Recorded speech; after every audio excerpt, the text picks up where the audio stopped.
the cinephiles, freaks, and weirdos.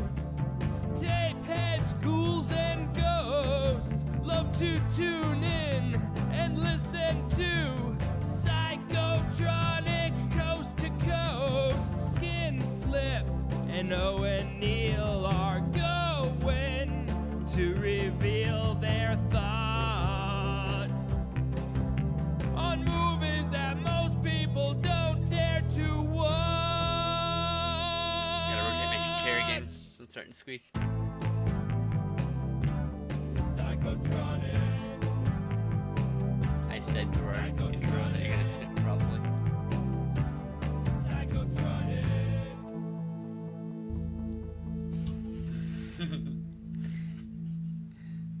Alright, so welcome to another fantastic, awesome, sex-delicious episode of Psychotronic Coast to Coast, where the two sexiest beards on the planet will now try to describe to you one of the strangest Canadian exports to ever be unleashed upon video here in the States.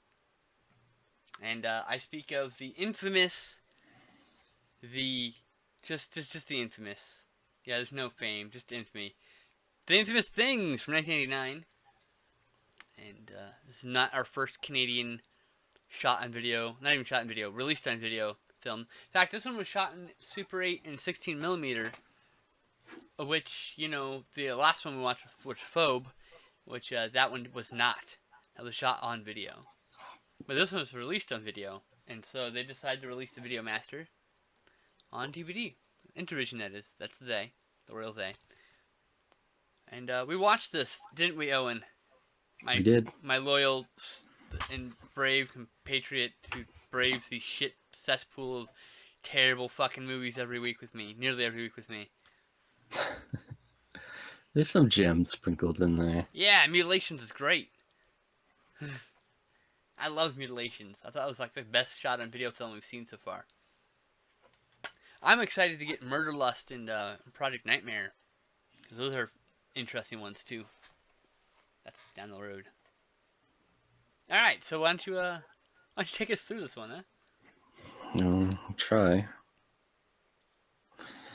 If I remember right, it starts off with a guy talking to a girl wearing a devil mask who gets naked. Yes, unrelated lady who never seen it again after this. Yeah. But yeah. You said she was an actual prostitute. That's what the trivia on IMDb says. Yes, it says specifically, Jessica Stewart, who plays the nude lady in the opening scene, was actually a prostitute. Attempts were made to include her in the 2008 DVD release, that's this, but she could not be found. That's very classy of Severin to do that, as not the first prostitute they've tried to get on film. I almost sure of that. It's probably a fake name. Oh, yeah, probably. Probably. But he's like, "You're gonna have my baby," and then she pulls a baby basket out of the shower and it attacks the guy's fingers, and then he wakes up. So it's just a dream. Yep. Pretty much, yeah. What we gathered later was him and his wife have been trying to have a baby and can't. Correct. That is absolutely correct. He's impotent, so he's being driven by a fanatical desire to father children. And he forces his wife to undergo a dangerous experiment. That was the click there. None of that made clear. None of that was made clear at all, and I've seen this movie 3 times now. Granted, I fell asleep once, and I was completely shithouse drunk the other time. So, you know, this is the first time I've ever done it mostly sober. I mean, I'm high as fuck, but I mean, I know what happened. Not like falling asleep high or anything. Oh, I'm about to sneeze.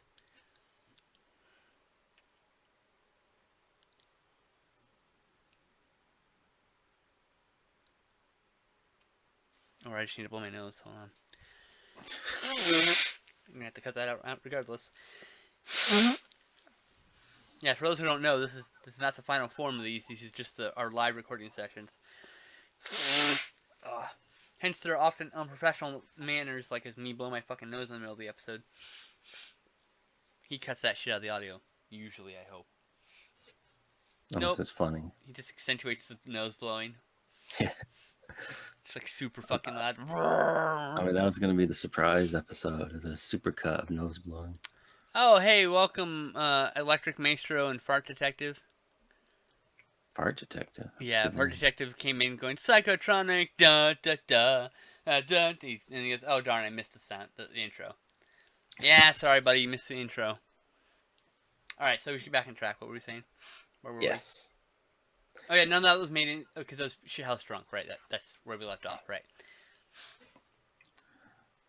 I believe at this point we're introduced. It's that guy again that was sleeping, and a mulleted mustache man who's his brother, Don. and a bearded guy. They all kind of show up at his house. Pretty sure that guy's name is Don. The They just mustache, start. blue sweatered guy. They just start chugging beers, and Yes, nothing's really happening for a while. They're just drinking, and Babbling. we should also mention that it's all overdubbed. Oh 'Cause yeah, all the so audio was trashed. yeah, when they filmed on Super 8 and 60mm, and then they I guess there was too much set chatter, which happens, and they could hear the sound of the camera, so they redubbed nearly all of the audio. You can hear the original on-set audio at the end after the credits. There's some interviews and stuff, but oftentimes you can hear the audio behind the dubbed audio. They didn't bother removing the previous audio, so you hear this funny echo through some of the scenes. Yeah. Like, what the Well, fuck? I couldn't tell because you weren't wearing headphones, so I had a funny echo anyway. Yeah, that was when you heard it 3 times instead of 2. There's a specific shot when when Don, the guy in the blue sweater with the mustache mullet, is talking, and they're at the fridge, and you can hear the clear echo when they're talking. It's ridiculous. The dubbing's not good, but a lot of time it adds some entertainment, Yeah, oh yeah, absolutely. especially when they're doing their trying to replace, like sounds of them drinking. It's like goo, goo, goo, goo, goo, goo. That's what it sounds like. Yeah, and then the vomit noises and the fart noises are comically overdone. I'm sorry, the burp noises sound like vomit noises. The vomit noises sound like someone dying, and the fart noises sound like an 8-year-old made them. Mouth. Like that. Like that. It's bad. Hilariously. So yeah, they're drinking and talking about nothing.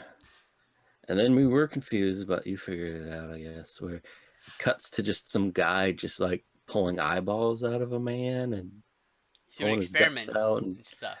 So chopping his arm off with a paper cutter. yeah, something like that. We didn't know what the fuck was going on.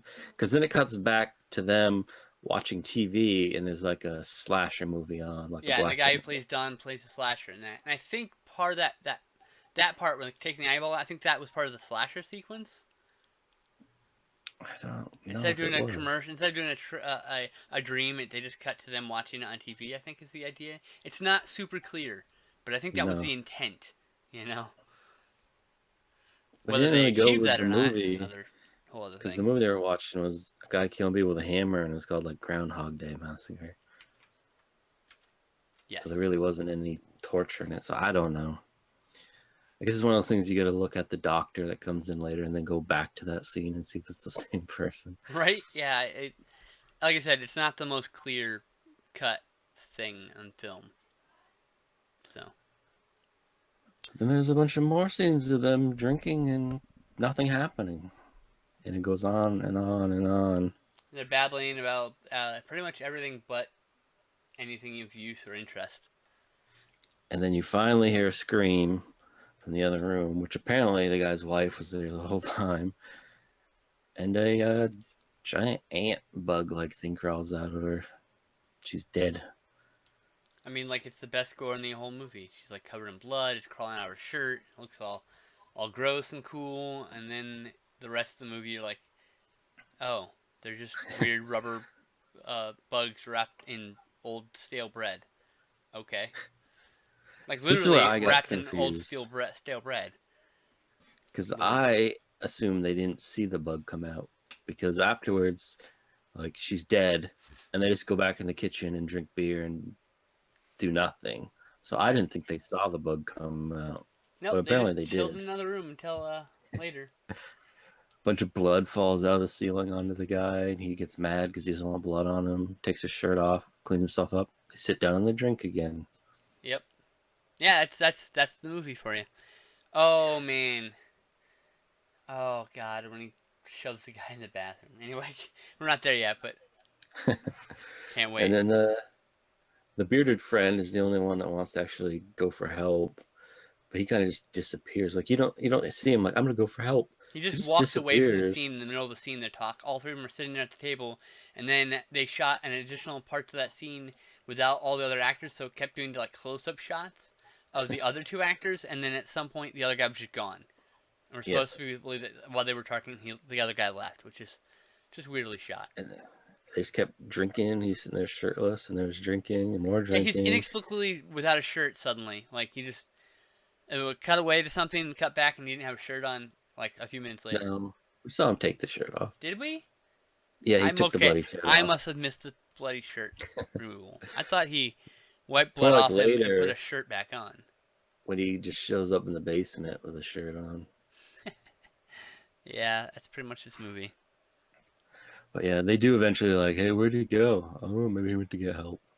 Meanwhile, we should, which is obvious, his wife is dead in the other room. He doesn't seem to give a shit. And No, then right? the brother goes into this whole long-winded story about things killing people and this and that. And it's something from a sci-fi book he read. And the guy's like, my wife's dead. What the fuck? Was that sci-fi not a lot to do with anything? Which is Yeah. what the rest of us were saying. And then they're like, let's drink some more. I'm like, I oh know, my right? lord. Let's drink some more. Like what? Yeah, that's gonna solve the problem, all right? And then the dog's killed, which they don't seem to notice or care. Like the dog just howling in pain, and they're just drinking. Yeah, they like so weird. Then what eventually sets them off to be like, let's go kill the bugs? I don't know, but it's in the At some bathroom, point, right? they decided to get up and just go kill some bugs. They were tired of waiting around, I think, and they just got up and started killing the bugs.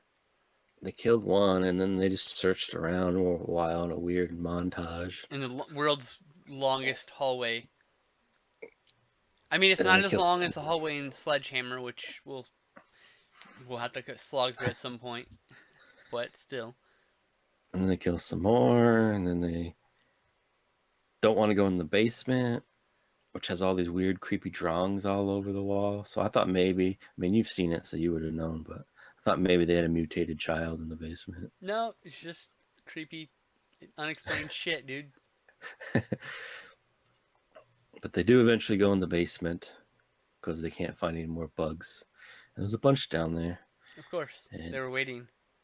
one crawls on the brother's back, and the mustache mullet man, Don, decides he's going to hammer it. Instead, he just hammers his brother in the back of the head a couple of times. I know. Which the bug wasn't even on his head, but It's brutal. Knocked him Then the he- fuck out, by the way. then he complains about how fat he is. He's trying Wished to he lug was him a back to the midget. chair. God, I wish Wish- you were a midget. He even says that. I wish you were a midget. God, you're fat. That's what he says. Oh my god, I lost it. I think it fucking takes lost almost it. 10 minutes to put the fuses in. And then thankfully he mentions that the other bugs are sleeping. Because otherwise, why the hell they're not attacking him? He had to explain that to the audience.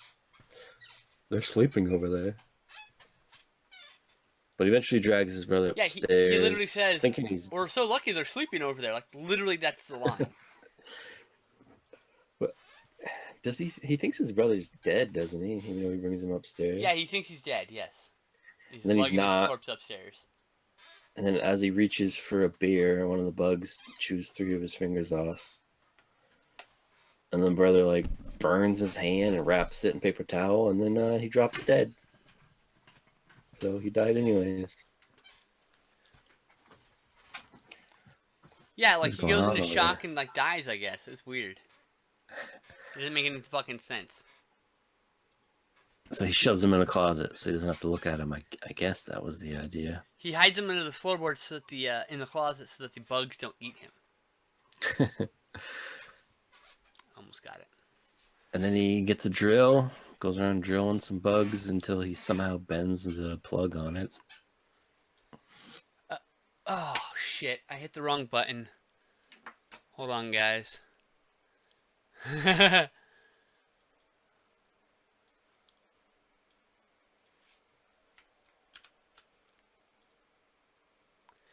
So yeah. Oop. So yeah, he doesn't. What happens is he's using an extension cord with the drill, and it jerks out from the extension cord and the drill, and he bent the cord for the drill. That was what he had done. Was the idea? In case you're curious. Yeah. Yeah, that's a stretch. That's what he said. That's what we saw in the film. It doesn't make any sense logically, of course, but I mean, we're watching a movie by Canadians shot on video, basically. Or shot for video, I should say. So it gets to a point where it seems pretty dire. He's bugs everywhere, and then you hear a chainsaw, which I was kind of confused. I'm like, do I hear a chainsaw?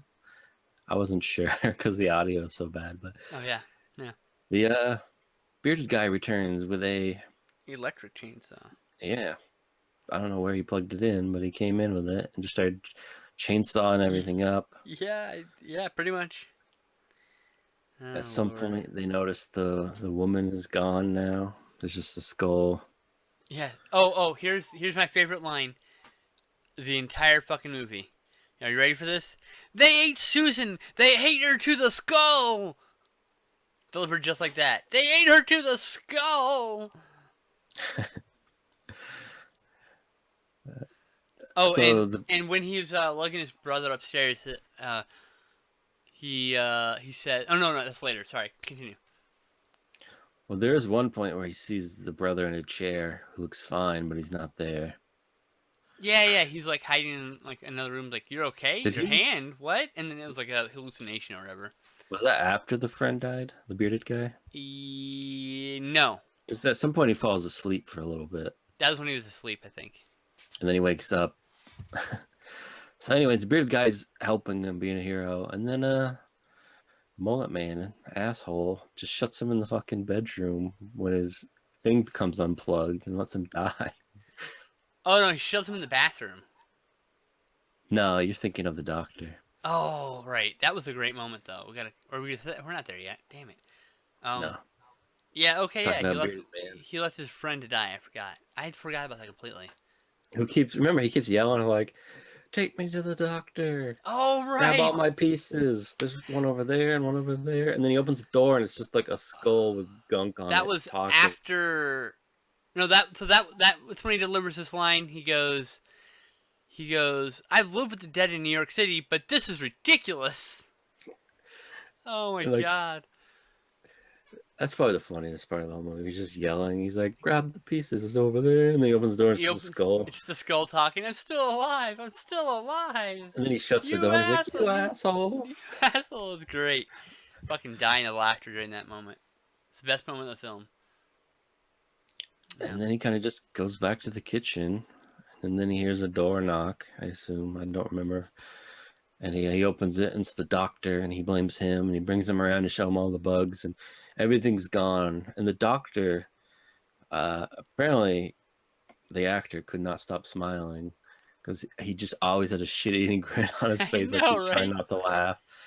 And he's just like, "This is the murder weapon," and he's holding the chainsaws, "and this golf club," and he's just like pulling all the gunk up, because there's no bugs. Apparently the bugs scurried all the way. And he's of course touching all the murder weapons with his own bare hands, like a fucking smart professor guy. And he's like, "You did this. I'm gonna arrest you." And as they're going out, they look in the bathroom for some reason, and there's a bunch of bugs in there. So the guy shoves the doctor in there. Yeah. He first act of murder just shoves the doctor in there and closes and holds the door shut. And then he goes in the closet with his dead brother. Complains about him stinking. God, really? You don't say. And then he passes out, wakes up, and then he's just like, opens the door and runs out like a lunatic. And he's running up a river, and then the very awkward scene where a guy meets him on a bridge to help him. First he's like, "You okay?" Yeah, he's yelling top of his lungs, "Oh my god! Ah!" And the guy's like, "Are you okay?" No, he's yelling top of his lungs for a reason, you asshole. And then instead of him going like up the bank to get onto the bridge, he like it's like a 10-minute awkward scene of him trying to pull him up on the It's bridge. great. He's like a sissy, he's as bad as me. He can't pull himself up, so he's like, and you can tell that there's someone below him like holding him up and like slowly pushing him up so he could make it look like he's struggling to get himself up and shit. Like, yeah. Then, a bunch of shots of them walking through the woods and up a hill and down a hill. And they get in a car, and then all of a sudden it just cuts. And And it says, Dawn is now just fighting zombies in the house. oh yeah, there's that part. That was so weird. And then it says, you've just experienced things. Yep. I'd like to point out that there's this news reporter segment that's basically Amber Lynn standing in front of her TVs where she's clearly reading her all her lines off cue cards just to the right of the camera instead of below it. Way to the right. Yeah. Like they couldn't have put the cue cards under the camera, on top of the camera. Here it is. So despite reviewer assumptions to the contrary, audio recording did occur during all dialogue scenes in the house. However, much of it was loaded with off-camera chatter from cast and crew and the whirring of the camera itself, so it was replaced. Some of the original audio can be heard during outtakes on Barry J. Gillis' YouTube page as well. Like I can understand like the camera being loud, but like could you be like quiet on the set? Yeah, like, come on, I know, fuckheads. Right? Shut the fuck up. So the scene where Doug finds a bug on the coffee table and squashes it and adds it to the sandwich was totally improvised when a real bug was found sitting on the table. So we didn't even mention that. I know. That was earlier in the movie.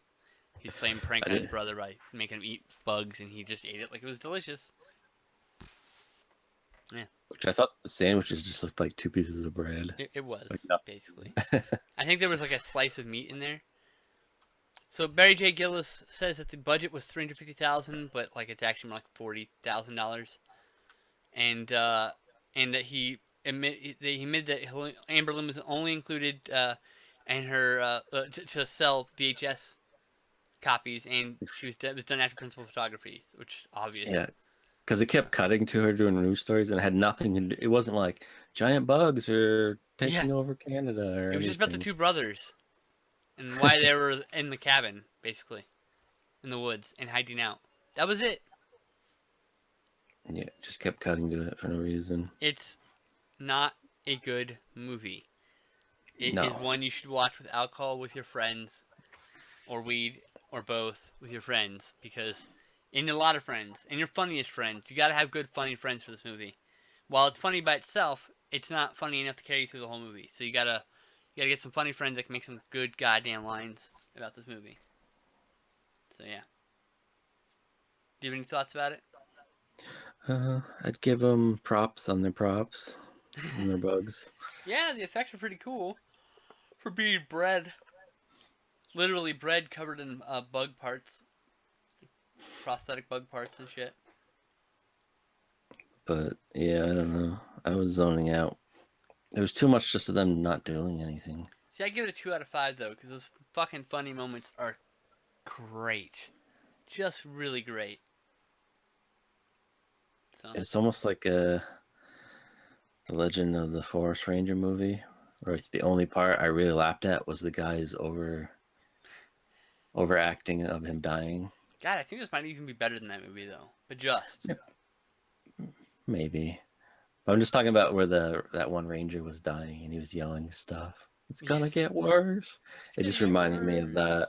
Yeah. He just kept yelling as he was clearly being ripped apart. Yeah. So, what are you gonna rate this one?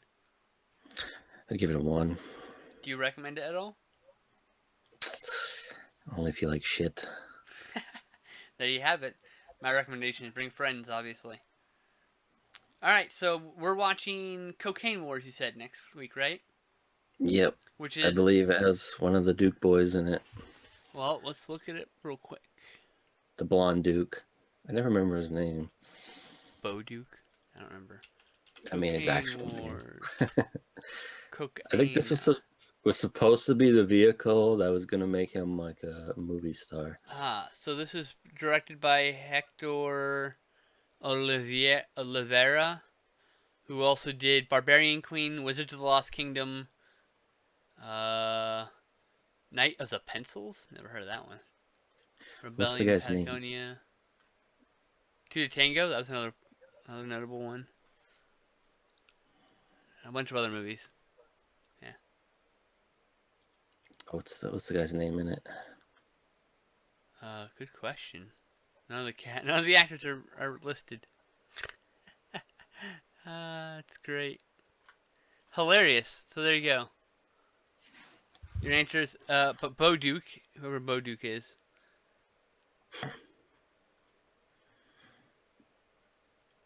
John Schneider.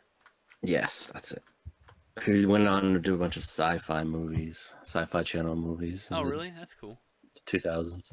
He's in one, I think, with a Yeti. And of course, then you'd know that. He's in a shark movie. I think he's in Org. Yep, I don't know. I know we're gonna end up watching a bunch of those fucking movies eventually. But Maneater yeah, and fucking asylum films and shit. I think he thought this was gonna be like put him on the track of being an action movie star. I have this movie somewhere on one of my compilation sets. It's non what's the word? Non-licensed.